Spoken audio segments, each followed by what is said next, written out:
ప్రభుత్వం వచ్చేసి ఇంతకుముందు మనకి పౌర సేవలు ఏదైతున్నాయో సివిల్ సర్వీసెస్ అన్నీ కూడా ఎలా అందించేవి ఫిజికల్గా.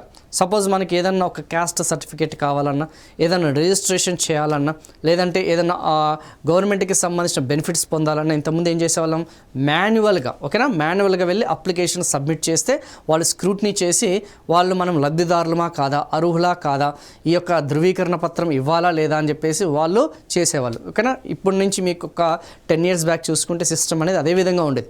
కానీ ఎప్పుడైతే ఈ ఎలక్ట్రానిక్ సర్వీస్ డెలివరీ అనేది ఎప్పుడైతే వచ్చిందో అప్పటి నుంచి మనకి కన్వీనియంట్గా, సులభతరంగా, అంటే అడ్మినిస్ట్రేటివ్ కన్వీనియన్స్ అంటాం, పరిపాలనా సౌలభ్యం అనేది. ఇంతకుముందు నువ్వు ప్రతి ప్రభుత్వ కార్యాలయం చుట్టూ తిరగాల్సిన పరిస్థితి వచ్చేది, కానీ ఇప్పుడు అట్లా కాదు.